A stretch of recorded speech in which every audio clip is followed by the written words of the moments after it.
Hey everybody, my name is Kevin McLean, former quarterback at USC, and we're here in Southern California at the Helmet Glide headquarters. We're here today to talk about concussions. Here at Helmet Glide, we're very serious about the dangers and effects that are happening with children and also at the pro level when it comes to concussions. And I'm here with Bill Malavasi. Billy, why don't you introduce yourself? Hi, I'm here today to work with Helmet Glide. I think the first and most important thing is safety. I'm real excited to talk about that today. I grew up in a football family. My father was a pro football coach in the NFL for over 40 years. My younger brother played in high school and college as well as myself. Played in high school and college, and then actually played over in Europe as a player and also as a coach. Did you have any concussions when you were younger? You know, it's funny. Yes, I did. I had a couple. I had a couple of them. I had one when I played in Junior American, then I had one in college.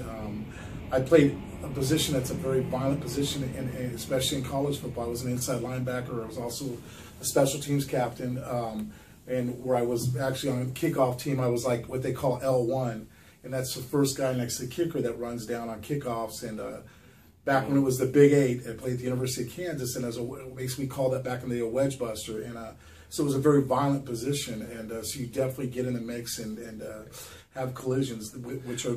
Now, when you were doing that, did the coaches tell you, go down there, barrel in head first, or any way to break that wedge? The whole idea was actually just to blow up that wedge, and that's exactly what you did. Yeah, and it was not a position for the lighthearted. It was a very violent physical thing. If you did, there was only one way to get through it. You had to go through it. You really couldn't go around it. So again, on kickoff return, I was in the three levels of a kickoff return.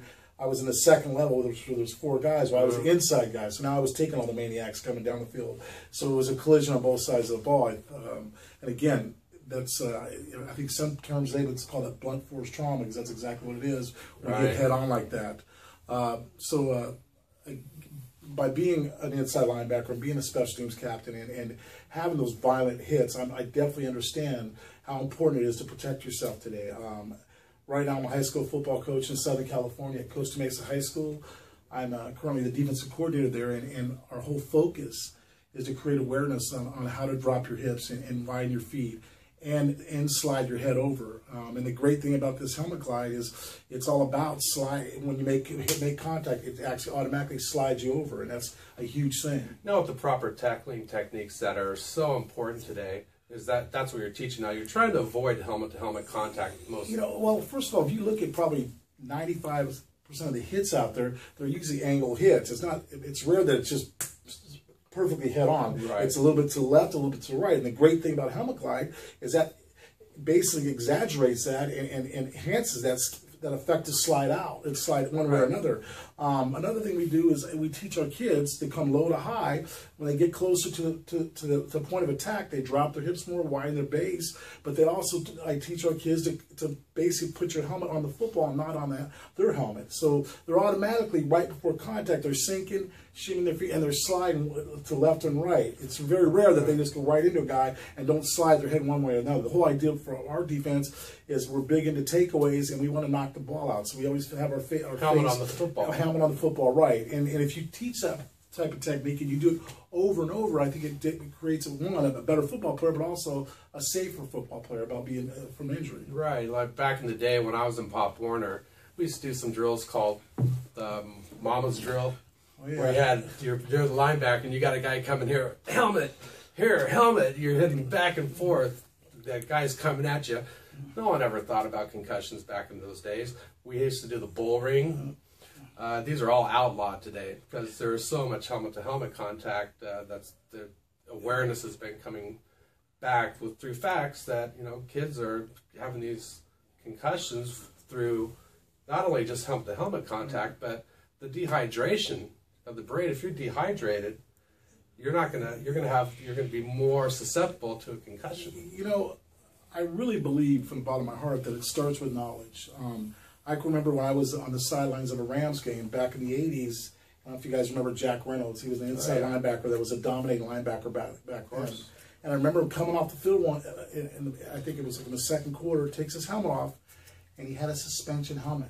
And it blew my mind being the middle linebacker, and this guy was like nails, and he's got a suspension helmet. I don't know if you guys remember back in high school in the 70s, the guys that were the bigger hitters, they got the good helmets, and everyone else had the suspension helmets. Yes. So, I mean, it was like... When I first started, I had a suspension helmet. But my point is, it's going back to knowledge. They started making the helmets better, making them a little more protected over the years, and now we're coming up, now here we are, and we're coming up with Helmet Glide. It's awesome because it's another thing that's going to help that slip resistance to lessen the impact on the player. Because the manufacturers today, the helmets are so much more advanced than they were when we were today with the suspension helmets.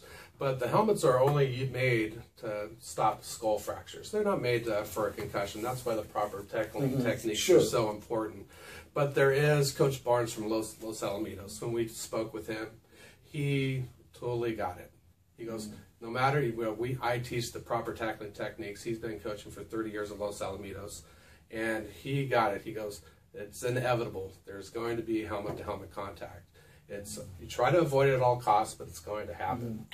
I think for coaches out there today in high school football, it's extremely important that you teach your kids that it's something that you have to practice over, awareness of where that helmet is, where you lay your helmet on your opponent. It's so important. They did a study in the NFL.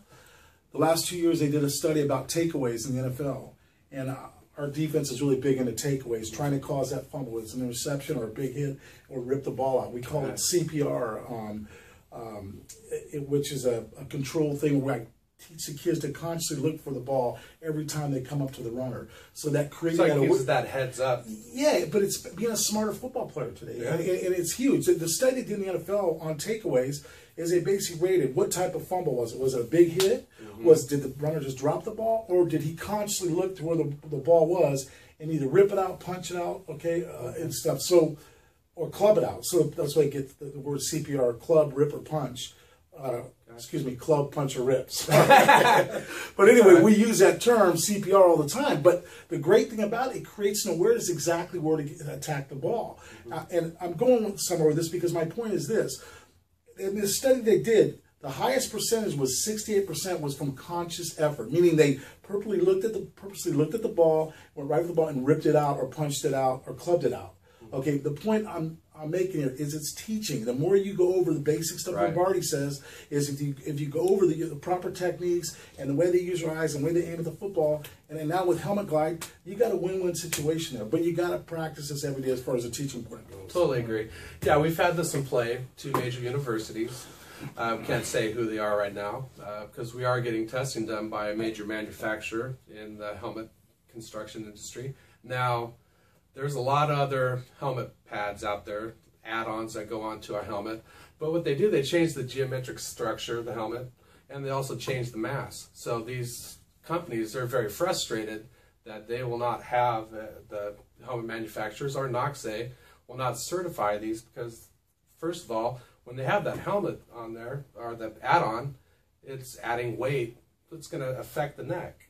And also, if they do, it's like it gives them the okay to do a helmet-to-helmet contact, so it kind of takes away from the whole study. Now, they're very, very upset. They've been trying for 8 to 10 years to have NOXA, or a helmet manufacturer, do the studies to pass certification. Here at Helmet Glide, we are in with one of the major manufacturers right now. They see the theory behind this. We don't add any mass to the helmet. All we do is decrease the surface tension on the helmet through the nanotechnology spray-on process.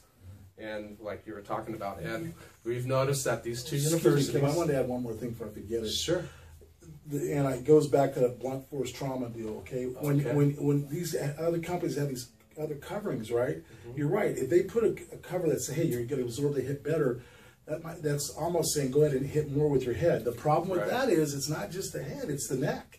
You can break your neck. You can damage your neck severely by those violent head-on hits. So it's besides just the head, it's the neck too. So that's why I'm not really crazy about some of these newer products out there where they put a cover over it, basically telling you to hit more with blunt force trauma head on head. So I just wanted to bring that point up. It's something I feel passionate about. No, it's perfectly example. When we tried, when I first thought of this idea with my partners James and Brett Aiken here at Diamond Seal Systems and Diamond Seal Sports, it was after a junior SAIL committed suicide, and it was a shocker to me. So I started reading up on CTE, chronic traumatic encephalopathy. It's pretty hard to pronounce, but anyways. Well, you played quarterback. No, I've done hit heads a few times myself. We're going to give you credit for that. I'll give you one story about my concussion experience, which is pretty scary. But getting back to that, so I came to go, let's decrease the surface tension on the helmets. Thinking about Junior and how he constantly was coming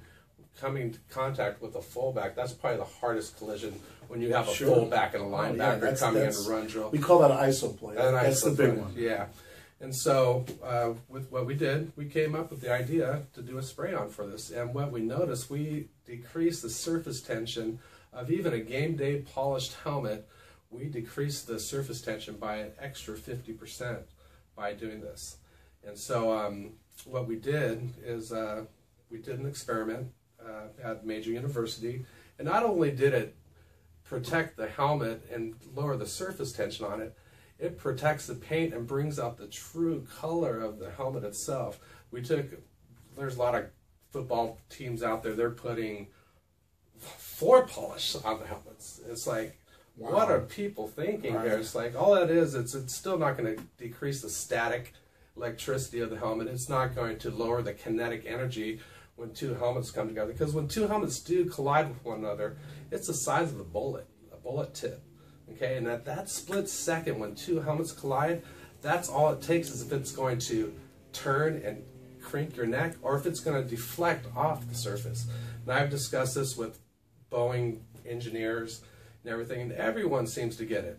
And now the manufacturers are getting it, and that's where we're at. Because a player gets about 1,200 helmet to helmet hits. You know what? I have a story when I was at the University of Kansas playing inside linebacker. We just had a change in coaching staff and spring football started. If anybody knows about college football, it's extremely competitive on the depth chart of where you are if you're starting or not. And if you're not starting, if you're any type of thing, you're going to want to start. So you're out there doing the best you can. You're flying around. We were scrimmaging our own guys, and I was the inside linebacker flowing to the strong side of the play, coming from the weak side in a 52 defense. And a wide receiver came across the field, a big wide receiver, like 6'2", 215, and just earholed me right here. And and it was a blunt force trauma hit where there was no give. It didn't reflect. And maybe if I would have had that product back then, maybe I wouldn't have got the concussion I got. Getting hit on the side of the helmet. The crazy part about it is, I remember getting up. And I was so mad that our own guy did this against me. I went in the offensive huddle like I really wanted to fight him right then, but I saw three of them, so it didn't work. I was like, which one am I going to hit? There's like three of them. Now it's true. You see the stars. You see the cartoons with the birds tweeping over your head. You do see that. No, Kevin, it was violent. It was violent. I went home that night. I should have went to the doctor. I didn't. I just tried to be the old school tough guy, and probably regret that. Luckily, it went past after a few days, but it was very foggy all night. It wasn't a good feeling, man. I felt like throwing up. Again, luckily it passed, and then I still went after that guy every practice, but I didn't really ever get him good. But anyway, into that story. Well, my concussion happened in Pop Warner. Getting back to the old suspension helmets, we were playing a team from Anaheim. This one defensive end, they were also an age older than this. We weren't in their same age group, and this was near the end of the season. And he kept hitting me after every pass, head-butting me. After the third time when he head-butted me, my back of my head, I was already seeing stars double. And my back of my head hit the ground. I was out. Woken up by a smelling salt. Right down the split center of my body, my whole left side was paralyzed as I came to. And I was scared. I was scared really bad. I started crying. I was only 14 years old. And then finally the tingling started coming back and my feeling came back, and I actually got up and walked off the field. The coach, that's why being a coach, you have to be so self-aware. Our coach wanted me back in the game. I said, and I was a tough guy, but I go, Coach, I can't go back in. I pulled myself out of the game. I couldn't. I was scared. I was really scared. So, I mean, you have to be really self-aware with your players to really keep in contact with that if you see a helmet-to-helmet contact, or even if you notice something where kids get up a little slow, you have to bring it to the sidelines, don't you now? Sure. There's so many new rules in place for that. There's so much more precaution taken today. that they're starting to do, which is great. I mean, you have to protect the kids there, because it's still a violent game, and you definitely get, if you get a concussion or you get hit real hard like your son already did, you definitely got to come off the field, and a coach has got to evaluate that kid, and most of the times they leave them out. So yeah. Well, we're really excited here to have you on board with this, Bill. I mean, this is going to be a great thing for us.